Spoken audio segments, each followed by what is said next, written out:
But as we had no electricity in the house, I had to get a connection to a place at the end of the street, which meant that I had to ask everybody in the street whether I could pass the line under the eaves of their houses. They all agreed and were very interested in the impending happy event. Well then, and do you remember going to fetch Dr. Moss? Oh, this was 5 o'clock in the afternoon. Yes, and we were very delighted when he at last arrived without any trouble. A big baby, lovely boy of 9 pounds, looking as if he'd been for a month to the sea. And eventually he was christened at St. Michael's Church by Henry Morgan. And the morning of his christening, Mrs. Morgan was taken ill and sent for me, and Cicely arrived unexpectedly, and I had to stay there and leave Bob alone. Finally, I got her settled and got the doctor in, and Cicely arrived, and then I came back home. Then we had a very nice christening. Do you remember it? Not easy to forget, because Henry Morgan woke us up by the old-fashioned method used by lovers in throwing stones up at the window and putting my head out of the window. The news of the impending arrival was conveyed to me. Go on. Oh. Then after a time, all went well, and eventually Wynne went down with whooping cough, and Bob took it. He was only 6 months old then, and was very ill. We had to have a nurse in the house, and she was very good indeed. And then I took it. So we were 3 of us with whooping cough. Finally, we got a bit better, and then you were moved to Dover. And Miss Edna, from where we lived in King Street, came down with us to help with the move. And we moved on the day of a national strike. The strike was on. However, we eventually got to London, and Grandma and Grandpa came along to meet us going through London. We arrived in Dover, and we went to a house, a very nice house. That was really very pleasant and in the centre of the town. And then after a few months we found there was thick, deep water underneath the boards of the dining room. So you went round and you made inquiries, and we got onto Marine Parade. Had the first floor upwards. It was a beautiful spot with lovely views.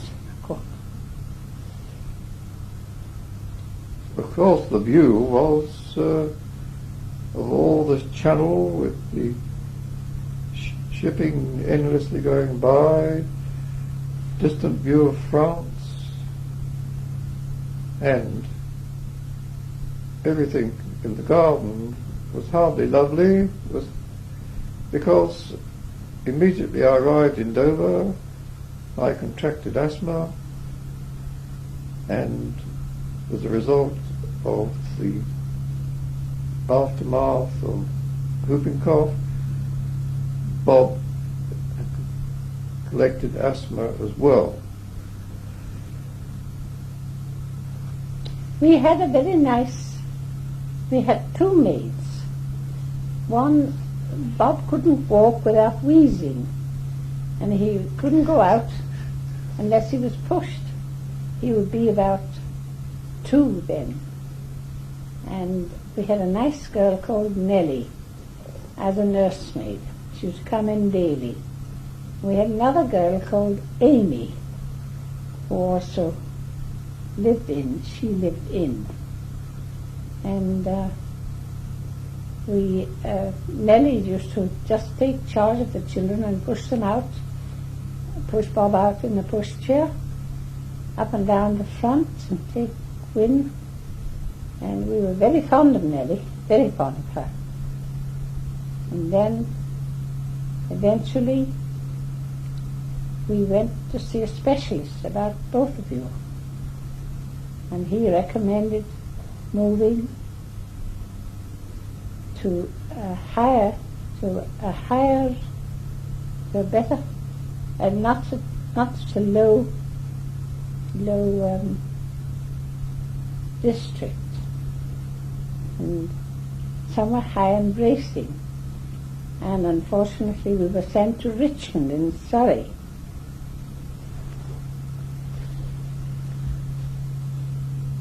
This is a very easy way to get through 4 years.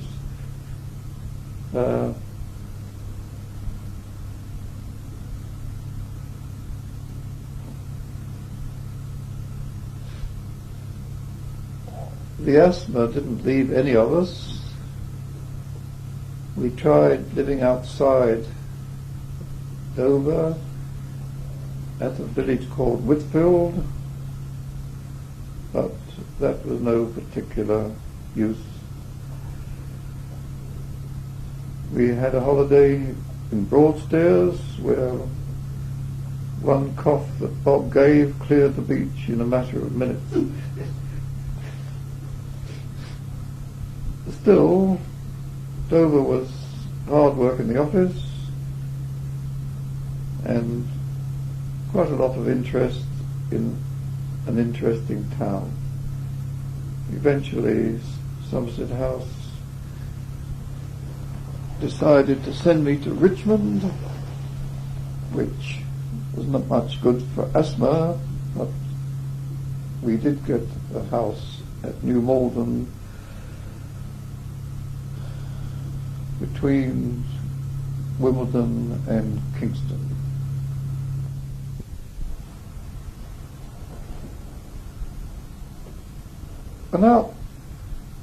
An outstanding example of the advice which all parents get when they have young children happened in Dover, and I should have mentioned it before. The Prue was on a tram with the 2 children, and sitting opposite was an old gentleman who volunteered the idea that the children didn't look very well, and that the best thing to do was for them to be taken onto the seafront every day. It gave Prue a lot of pleasure to say that we in fact did live on the seafront. We got to New Malden and found a very nice house, and eventually, when Bob was 7, he joined Wynne to go to Miss Winter's, which was called the Study, sort of glorified kindergarten. Eventually, Wynne went to Surbiton High School, and Bob had a short spell at Kingston Grammar School. Unfortunately, I contracted scarlet fever, and Bob was going to have special lessons during the holidays, and soon after the stretcher had taken me away, Bob cheered all over the place and said, "Hooray, I shan't have to have any lessons now." And a very nice person came along who spoilt Bob, really. But poor old Bob had impetigo while I was in the hospital, and she had to deal with him. Just before he went to Kingston Grammar, he went down with an appendix, sudden appendix operation. And he was very ill, taken off very quickly, and we went there and wandering around the streets of Kingston while he was being operated on. He had he went to Norbiton Hospital, an offshoot of the big Kingston Grammar School. I mean Kingston Hospital, not Grammar School. And he was very kindly looked after. The specialist he had was a Dr. Sainer, but he would insist on calling him Dr. Satan. And thus said he was very untidy. Our landlady had given him a set of Meccano, and there were Meccano pieces all over the bed. Eventually we were moved to Southampton.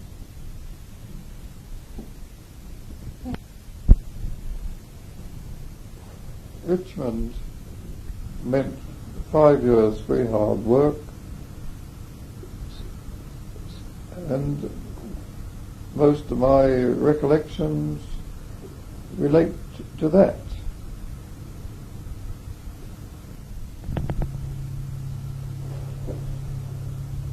From my very brief service for King and Country in 1914, or rather 1918, I inherited, amongst other things, a service penknife which I kept lying around. One day Bob saw this and asked me where I got it from, and I told him that the King had given it to me.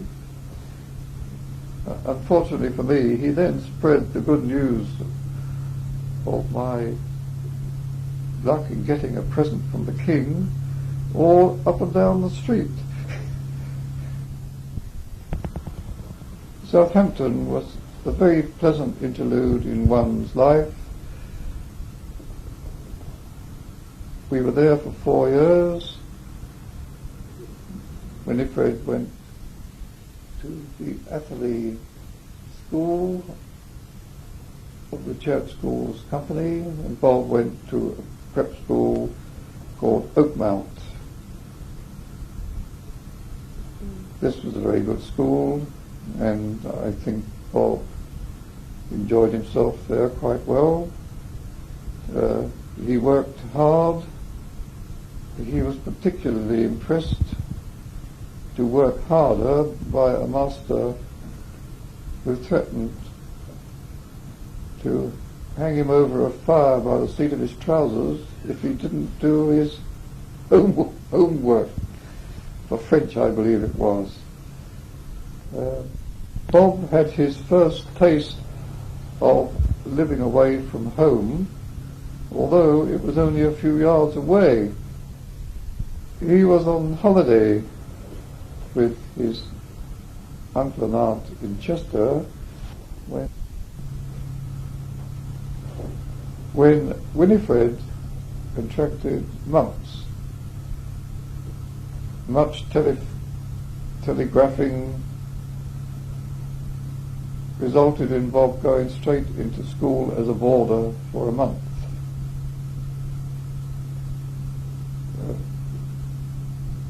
This was quite a salutary experience because there were no false ideas about discipline in the Oakmount school. One gathers from Bob that when there was some horseplay in the dormitory, that Mr. Savage would come in, collect a gym shoe, test it for pliability, and then administer it to the place provided for the purpose. We went to Highfield Church. We lived at Glebe Court, which was just above the church, and it was a lovely, lovely service there. We were very pleased indeed that Bob was admitted as a choir boy, and I used to be so pleased and proud to see him walk up the aisle. Mr. Reeve, who was our vicar then, became Bishop of Lichfield, and we have always thought very highly of him. He was always so nice to us.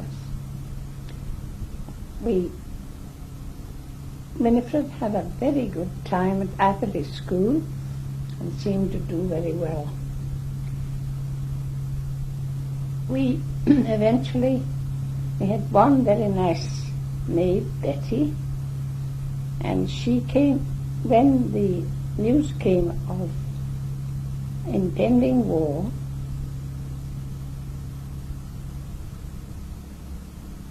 We had just been moved to Llanelli, so Anne came home the same day, and instead of moving on a week later, we arranged for the removers to move us the next day or two. Bob was to break and helped Anne until the middle of the night, clearing out attics, and we all went down the next day to Llanelli, and the removers came in. That was on a Friday. The removers came in on the Monday, and the things were moved to Park Howard Avenue, Llanelli, where Anne got a house quite quickly, facing a park and a view of the Swansea coast. So